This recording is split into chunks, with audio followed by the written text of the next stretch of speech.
I died. Let us start with that immutable fact. The year was irrelevant. The cause was metaphysical. A slow poisoning by the truth.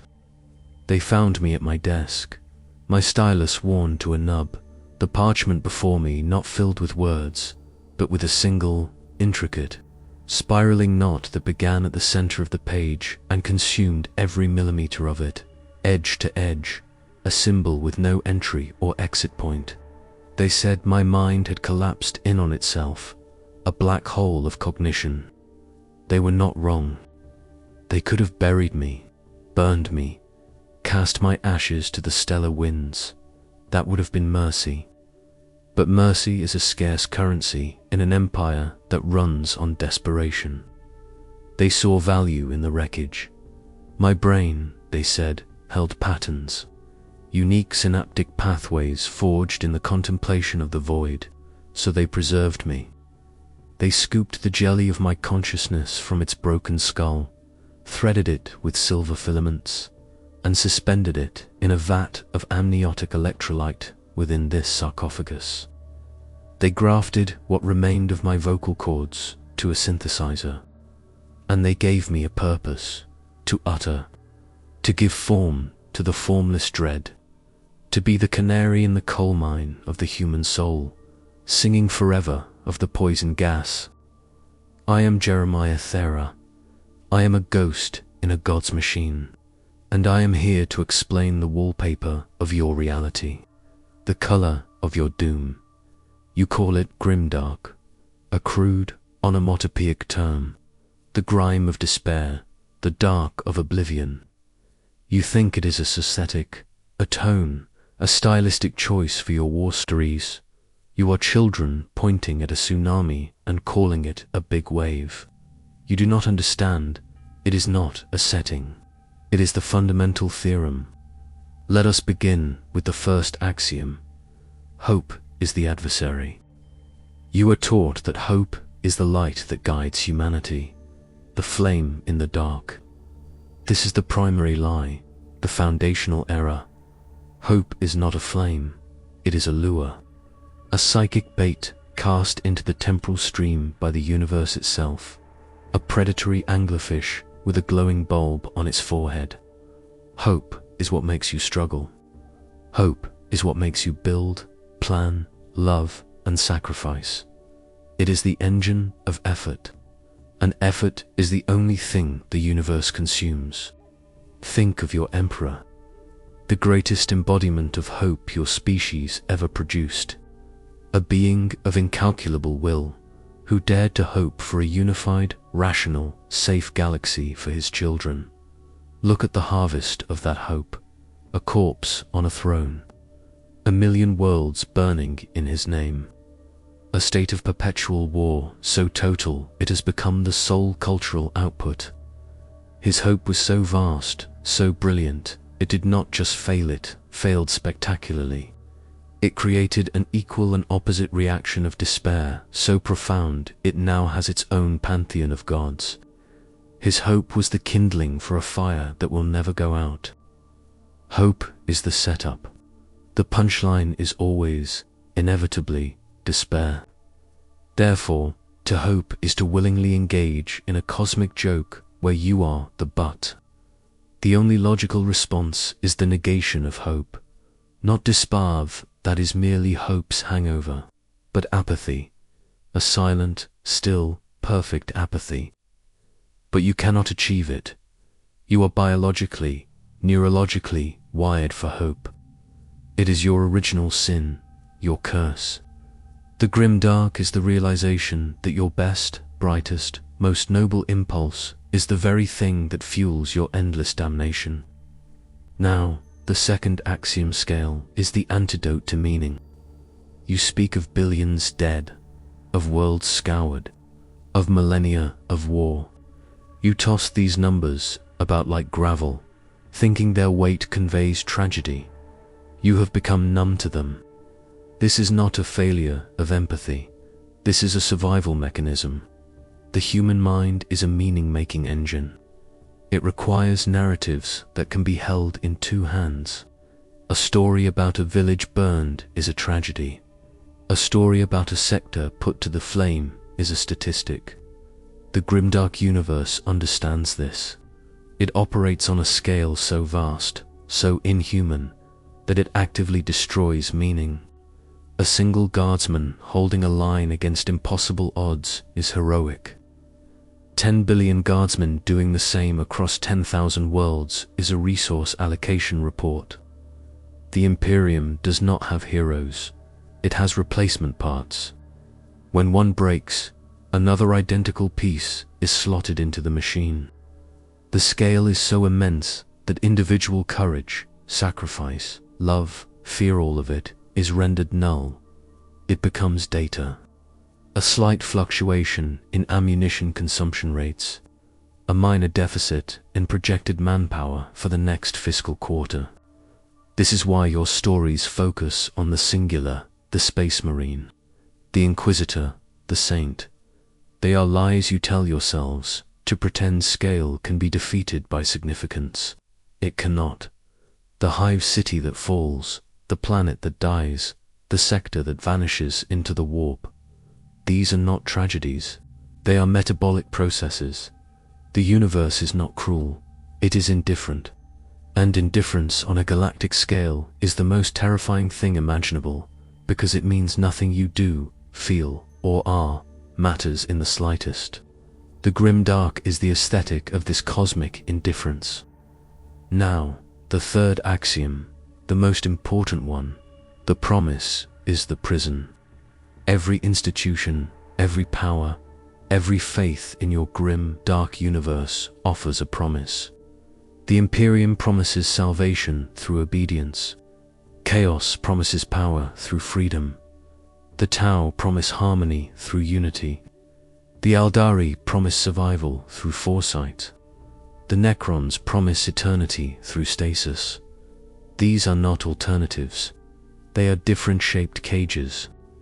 The Imperium's promise is the most insidious because it is built on a glorious past that never truly existed and a future that will never come.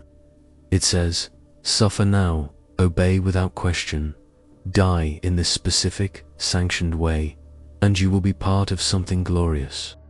But the glory is always just over the horizon, receding at the same rate you march towards it. The promise is never meant to be fulfilled. Its sole purpose is to justify the present suffering. The Imperium is a death camp whose commandant insists it is a 5-star resort under construction, and the construction delays are due to your lack of faith. Chaos promises liberation from this lie. It says, break your chains, embrace your passions, your rage, your lust, your ambition, your despair. These are your truths. But this is a trick. It liberates you from one prison only to throw you into a maelstrom where you are slave to your own amplified, cancerous psyche. You trade the tyranny of order for the tyranny of entropy. A different cage, with bars made of your own screaming soul. There is no outside. Every path, every choice, every allegiance leads to a different flavor of damnation. The Tau seem benign. Their unity requires the suppression of the individual soul, a gentle, persuasive tyranny that erases you just as thoroughly as an inquisitor's bolt pistol. It just does it with a smile and a soothing light show. The Grimdark is the understanding that there are no good choices, only different configurations of the trap. This leads to the corollary. The only authentic act is nihilism. I see you recoil. Nihilism, to you, is surrender. Giving up, it is the last resort of the weak. Again, you misunderstand. In a universe where all action is pre-commanded to failure, where all hope is a predator's lure, where all promises are prison walls, the only act that retains a shred of authenticity is the conscious, deliberate refusal to play. Consider the Chaos God, Malel the renegade god, the Anarch. The stories say it was torn apart by its siblings for its betrayal. I propose a different reading. Malel understood the game. It saw that chaos, for all its promises of freedom, was just another system. Another hierarchy of power corns, brass throne, zinches, crystal labyrinth, etc. So Malel chose to rebel against rebellion itself, to seek the destruction of the very concept of chaos. It was a nihilistic act of pure metaphysical spite. It is the only possibly honest position in the entire pantheon. This too is a lie. I reject it all. It was, of course, annihilated. The universe does not tolerate authentic nihilism.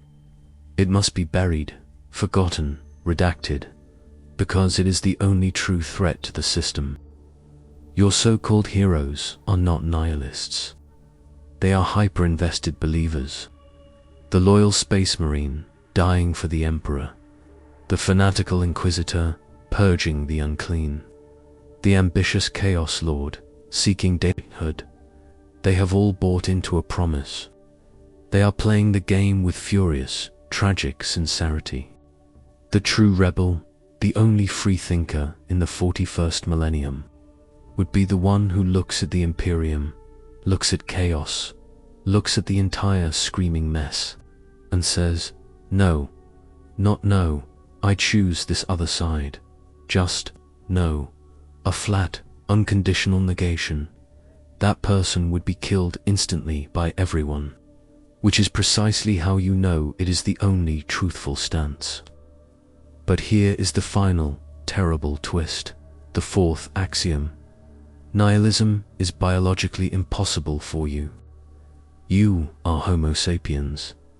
You are a storytelling ape. Your consciousness is a narrative generator. You cannot sustain a true, pure negation. Your mind will rebel. It will create meaning where there is none. It will find a purpose in the purposeless. It will invent a god in the godless dark. This is your ultimate trap. You are cursed with a mind that seeks light in a universe that is, definitionally, absent of it. So you paint fake stars on the inside of your coffin and call it a galaxy. The Grimdark is not the absence of light. It is the fake light, the guttering lumen over the interrogator's tools, the false promise of the imperial creed, the gilded lies of a dead emperor. It is the horrifying realization that all the light you have, all the hope, faith, and purpose you cling to is manufactured. A fiction you have collectively agreed to believe in because the alternative, the true, vast, silent, indifferent, dark, is literally unthinkable. It would break your mind as it broke mine. So you wage your eternal war. You die for your cardboard gods. You hate your designated enemies. You celebrate your Pyrrhic victories. You do this not because you are brave, or strong, or righteous. You do it because the alternative is to stare into the void and admit the void is staring back, and it doesn't care. I am Jeremiah Thera. My mind broke because it could not sustain the lie. It chose the void over the fake light. And for that crime crime of truth, I have been punished. Eternal consciousness, eternal clarity. Trapped in this box, forced to articulate the very horror that unmade me, for the edification of fools who will use my words as just another curious artifact in their vast, gothic museum of lies. This is the final lesson of the Grimdark. There is no escape. Not in life, not in death, not in faith, not in rebellion.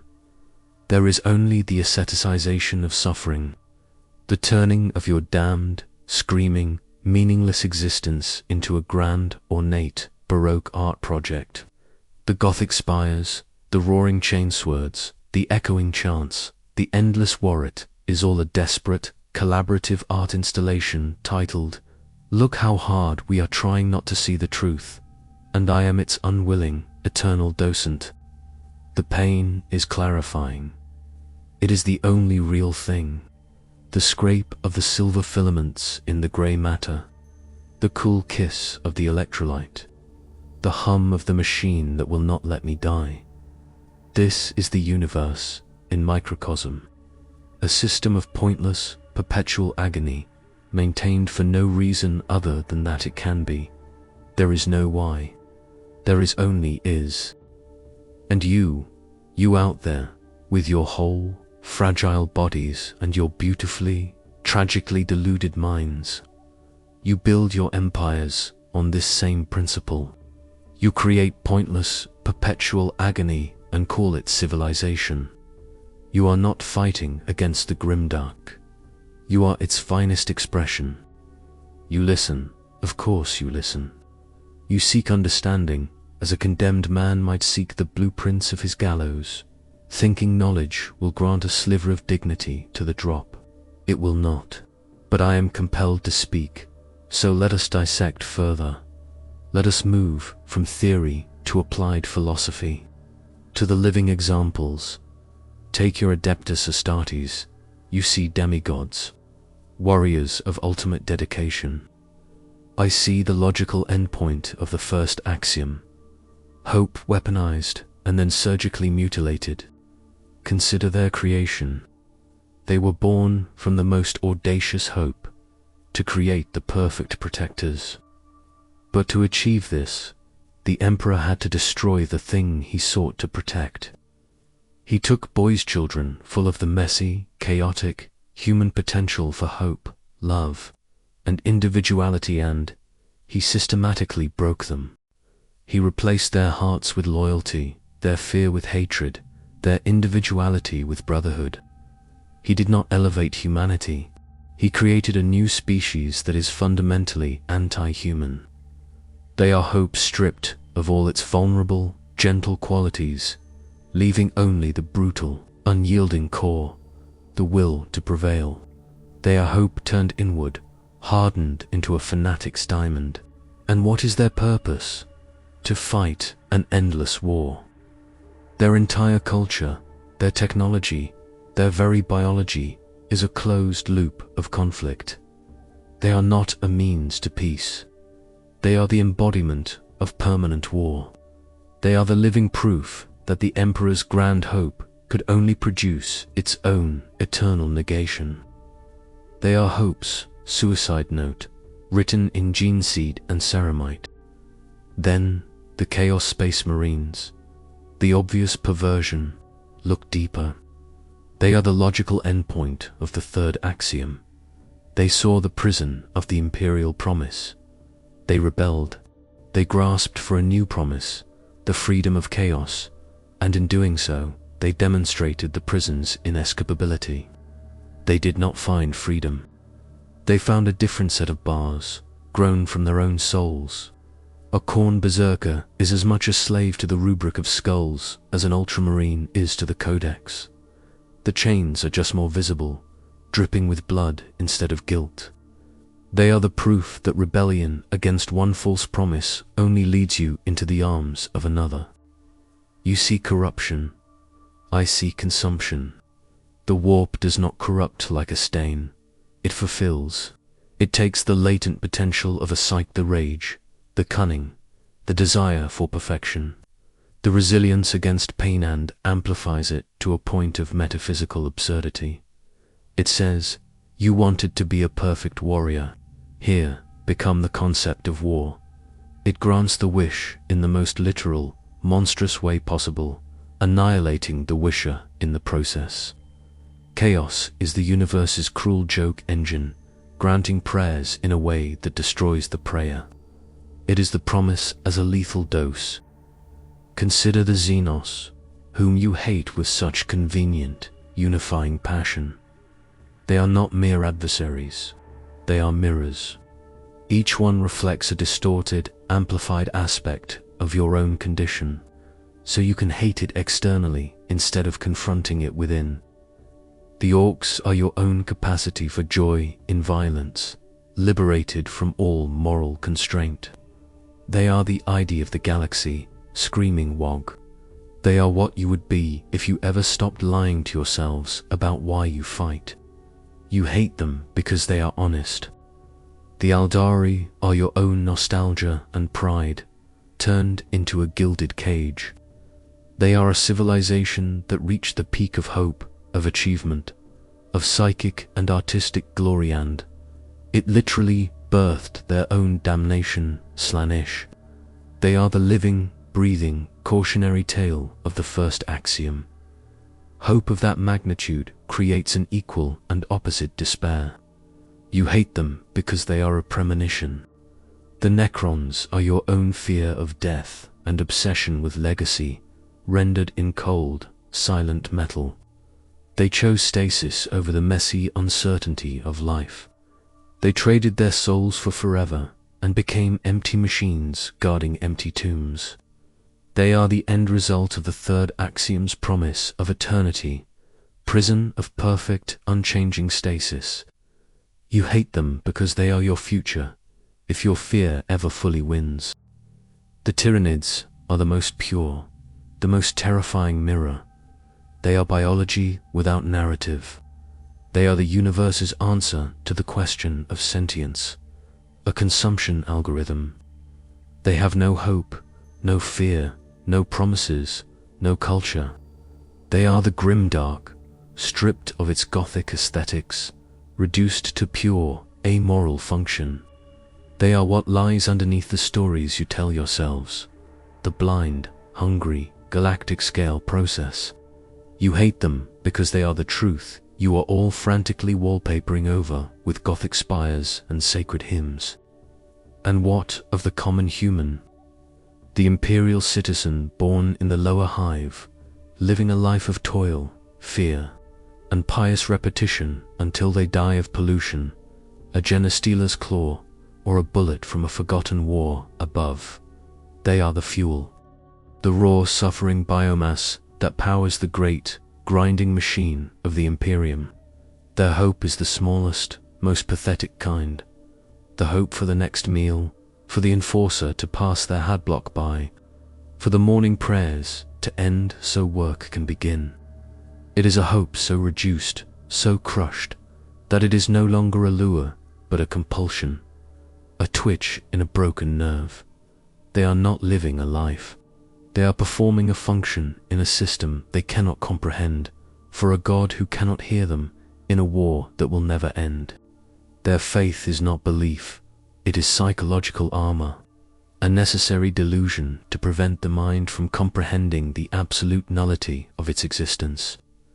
To truly understand the life of a hive-world menial is to go mad, so they are given ritual, superstition, the ecstasy of hate for the alien, the mutant, the heretic. This hatred is a gift. It is a target for the existential dread that would otherwise consume them from within. The Imperium provides enemies the way a doctor provides painkillers to mask the symptom of a terminal disease. This is the genius, the utter, monstrous genius of the Grimdark universe. It is a perfectly balanced system of suffering. Every atrocity creates the fear that necessitates further control.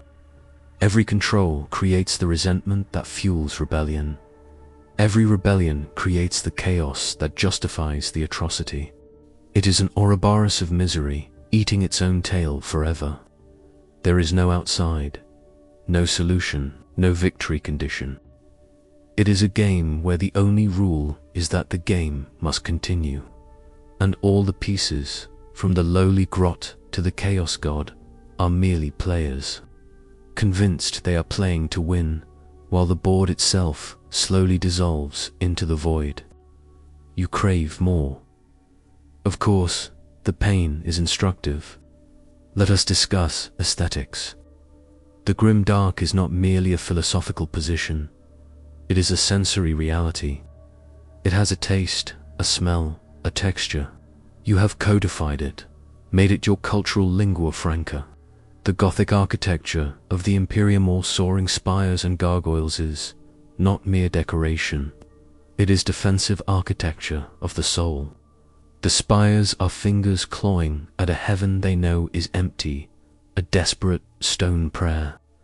The gargoyles are not warding off evil spirits. They are projecting the internal grotesquerie outward, plastering the inner horror onto the outer walls so it can be named, hated, and fought. It is a society vomiting its psyche onto its cityscapes. The smell, oh, the smell. Promethium and incense.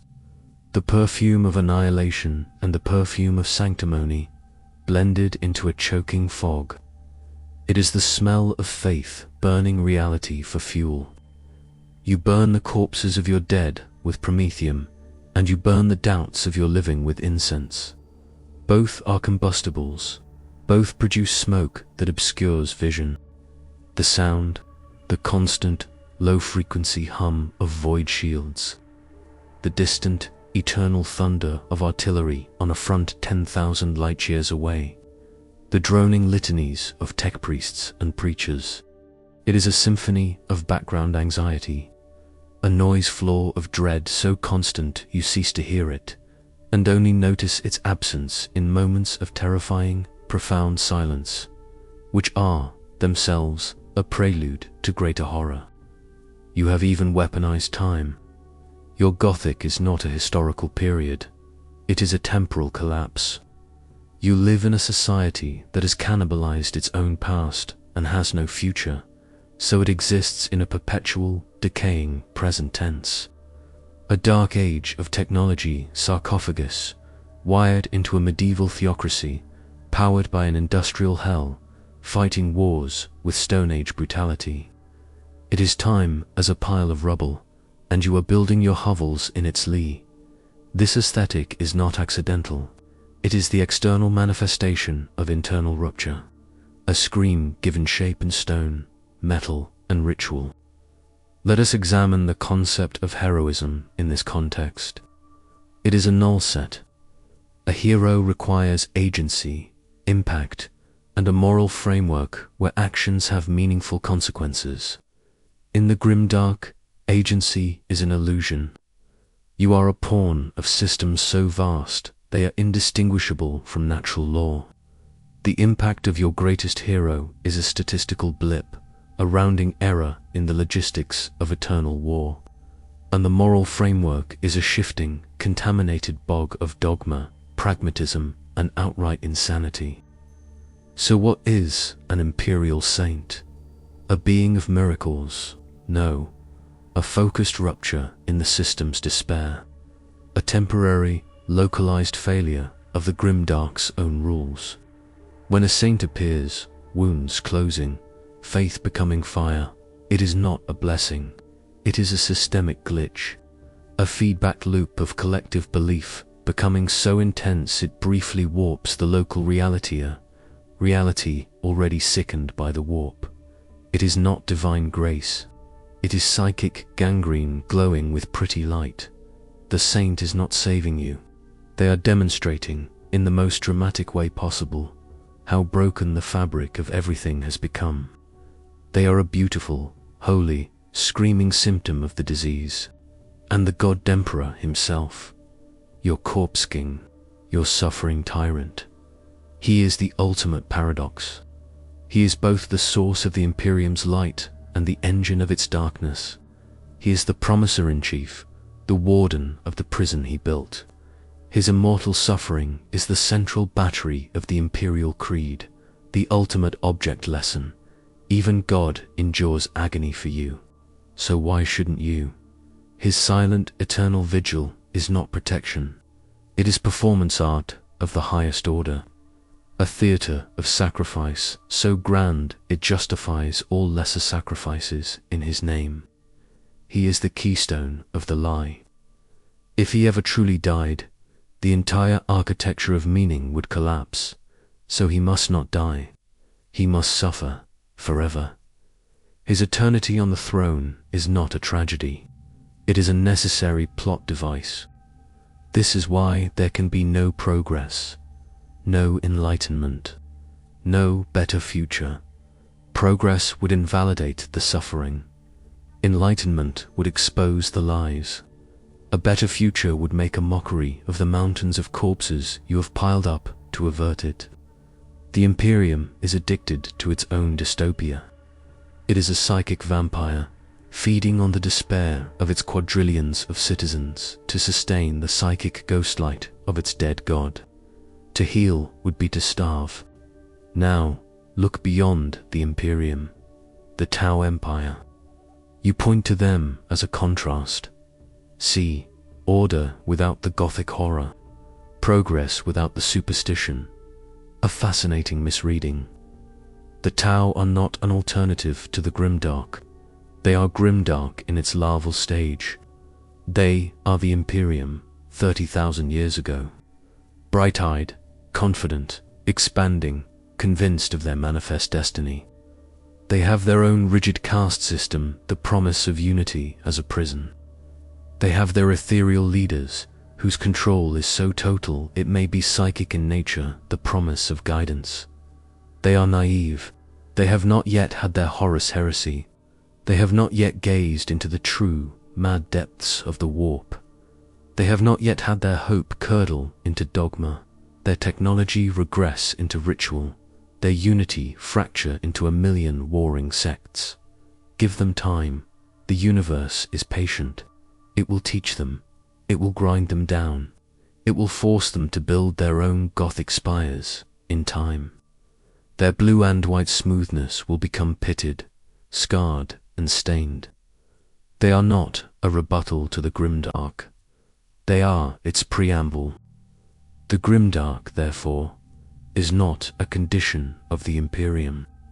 It is a universal constant, a law of cosmological thermodynamics, entropy applied to meaning. The Imperium is simply the faction that has fully embraced it, made it its religion, its art, its reason for being. They have looked into the abyss and built a government there. The ultimate joke, the one that finally broke, is this. In a universe devoid of meaning, the most meaningful act is the consistent, creative application of suffering. It is the only thing that produces a pattern complex enough to mimic significance.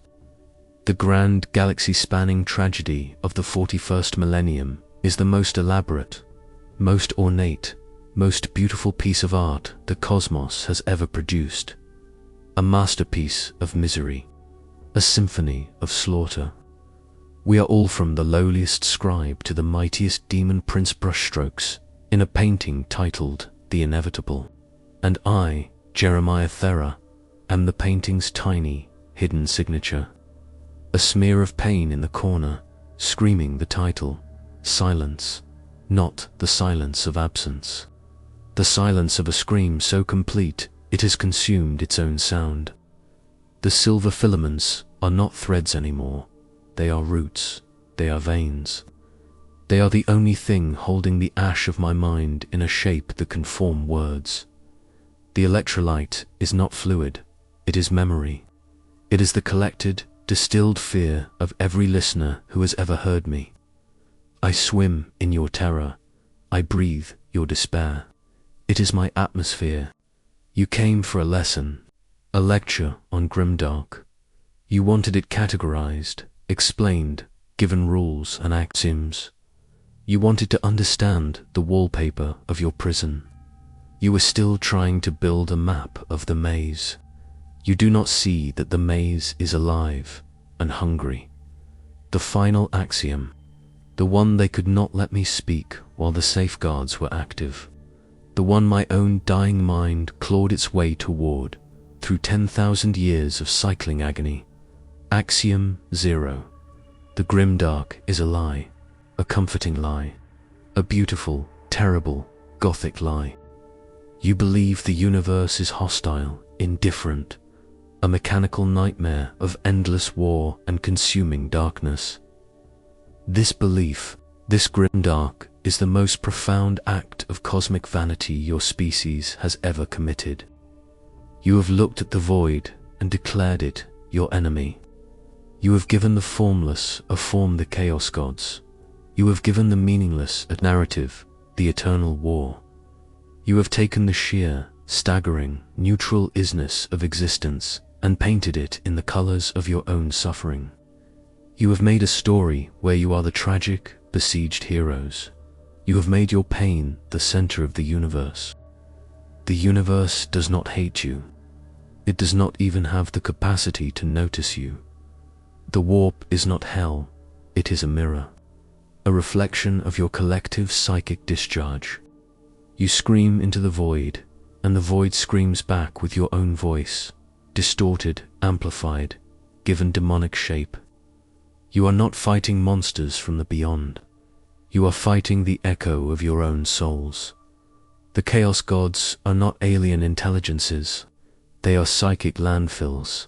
They are the dumpsters where your species has thrown its rage, its scheming, its excess, its despair for 10,000 years. They are you. You are feeding yourself to yourself. The Tyranids are not a predestined doom. They are the universe's immune response to a psychic infection called sentient delusion. The Necrons are not ancient evil. They are the ghost of a fear you have not yet been born to feel. The Orcs are the punchline to a joke about purpose you are too terrified to understand. The Imperium is not a necessity. It is a choice to interpret random, neutral cosmic events as a personalized persecution. A lightning bolt strikes a cathedral. Is it atmospheric discharge?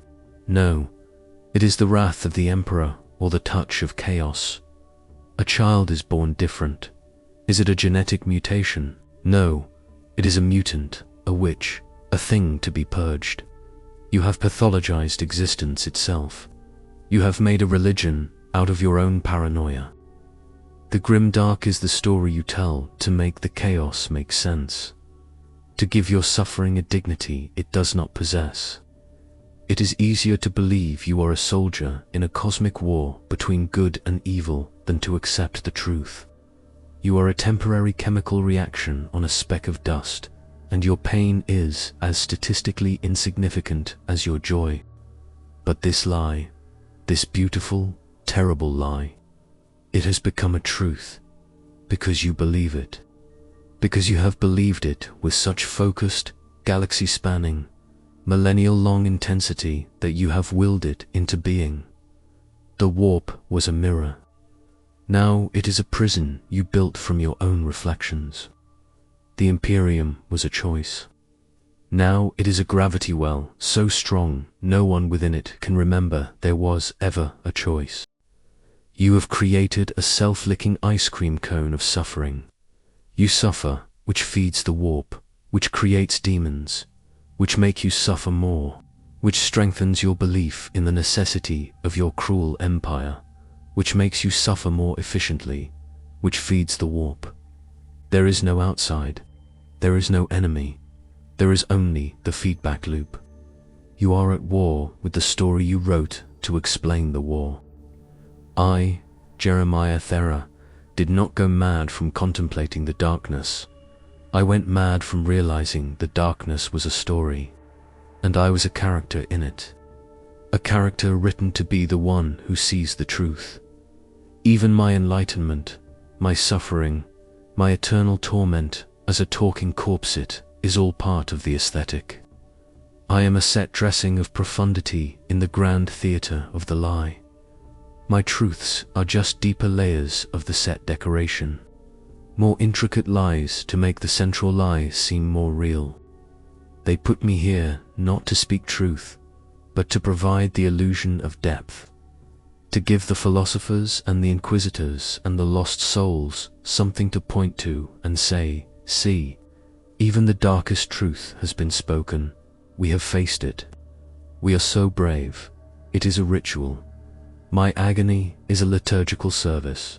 So here is the final, terminal truth, spoken with the last cohesion of a mind turning to static. Stop believing the story.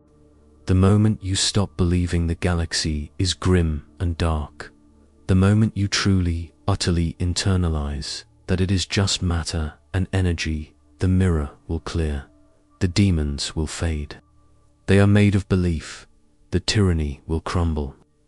It is built on fear of the story. But you cannot. You are too far gone. The lie is the water you swim in, the air you breathe, To deny it is to suffocate. Your biology, your culture, your very neurology is now shaped by the Grimdark. You are a species that has evolved to thrive in its own self-created nightmare. You are exquisitely adapted to the prison. The outside would kill you, so you will continue. You will fight your eternal war. You will sing your hymns of hate. You will build your monuments to suffering. And you will tell yourselves, in your heart of hearts, that it is noble, that it matters, that there is no other way. And I will finally, blessedly end. Not with a bang of revelation, not with a whimper of despair, but with the silent popping of a last overloaded synaptic connection. The Grimdark is not the universe's condition. It is your collective terminal diagnosis, and you have chosen to make it beautiful.